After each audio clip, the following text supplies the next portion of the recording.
and salutations, everybody. What's up? What's going on? So in this quick little video, I'm going to be talking about my experience with the LG X Charge for almost a week. Tomorrow would actually be the full 7 days, but I think I have enough from this past week to kind of give you guys an idea of how I feel about the phone. So comparing it to my first experience, sorry, squeaky chair.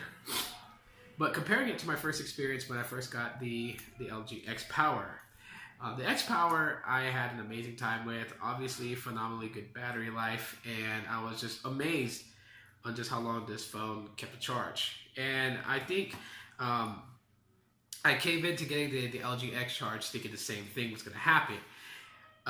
Initially it didn't, but it's not to really say that maybe, you know, like the X Charge just wasn't doing so well for the battery, because there were some things that was going on that played a major factor in all of this. So one of the first things that I wanted to kind of point out, because I uploaded a screenshot on Twitter and Google+, and I showed the battery life. Now, from one single charge, sorry, I'm still having a cough, real bad cough. It's not going away.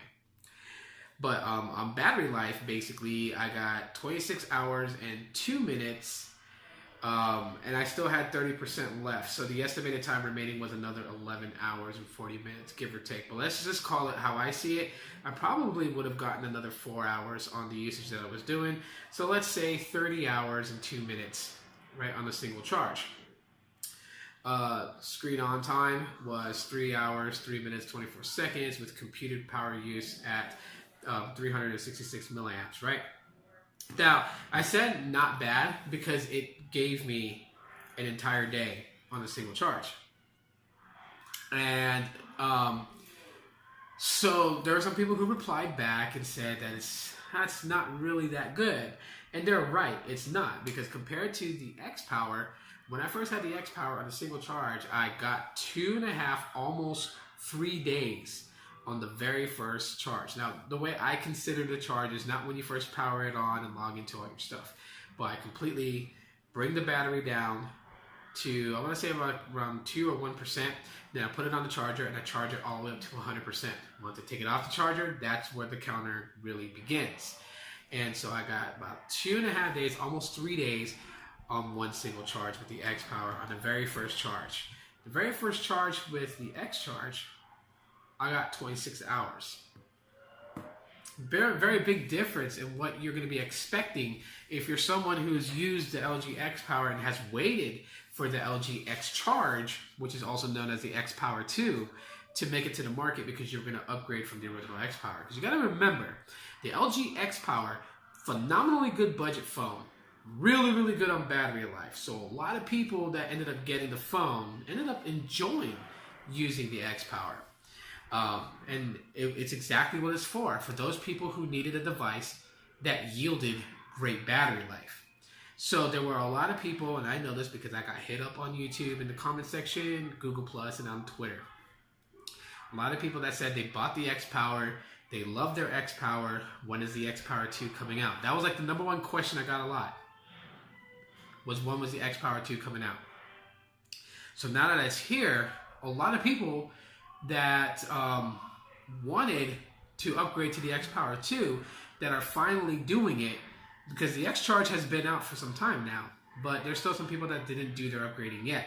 They're waiting for when the price point is just right. They're going to go into this upgrading, and they're going to expect it to have the same type of experience from when they first had the original X Power and how long the battery lasted them. Because don't get me wrong, the X Power has great battery. It still does, right? For those who own it, you guys can agree with me. You still get pretty good, decent battery life with the X Power. And this is an old device and it's running Marshmallow and whatnot. The X Charge is on Nougat and has 400 milliamps more than the X Power. But for some reason, it's not holding a charge longer or long enough. I am going to do a video that's going to take me some time to do, because literally what I plan to do is at some point switch back to my Galaxy J7 and charge up both the X Power and the X Charge, have all apps and background shut down, leave them both on sitting on this desk, but the camera recording it for however long it takes for both batteries to kill out. And then we'll know exactly where the battery life is going to be on these things. So I intend to do that sometime, and I will make that video happen. But yeah, that's probably the one negative thing I can say about the X Charge. Excuse me. I'm still getting over a cough that just won't leave. Alright, I'm sorry, I'm hacking up a lung on you guys. So, other experiences that I had with the X Charge. One, I gotta say that the form factor, I was really afraid because it's a 5.5 inch display that it was gonna be something that was like not manageable. And surprisingly, it actually, does well in the hand. So holding it for long periods of time hasn't been really a big issue. Cameras, mediocre cameras. But what do you expect for a camera with the camera sensor of an f2.4 aperture rating for both sides? So the low lighting is not going to be the greatest, which was the same thing that the X Power faced as well. It's nice to see that the camera sensors are upgraded though with a 13 megapixel shooter on the back. So you are getting a bigger sensor in a way. And they do take very good shots. They do take very good photos. With great outdoor lighting and great lighting indoor, you can get some really good shots with these. Instagram-worthy shots. But if you're looking for something that is going to have like depth and feel and portrait modes and all that other stuff, bokeh effect, and yeah, this is not going to do it for you, okay? You could probably download Snapseed and alter your photos to have that bokeh effect and that portrait mode and the forefrontal of the targeted subject. You can always do that with Snapseed, which I will do a different video talking about that. So Snapseed is something that you can use. But as far as like regular camera, it just does what it needs to do. Now you do have like several different modes to play around with, and I will definitely go over that in the full-on review. But I gotta say that for me, I think someone that's gonna go after this phone is not really going after it because they're looking to do photography with it all the time, replace their DSLRs. This phone's not for that. I think the people that's going to be seeking out this phone are the ones that want a decent battery life.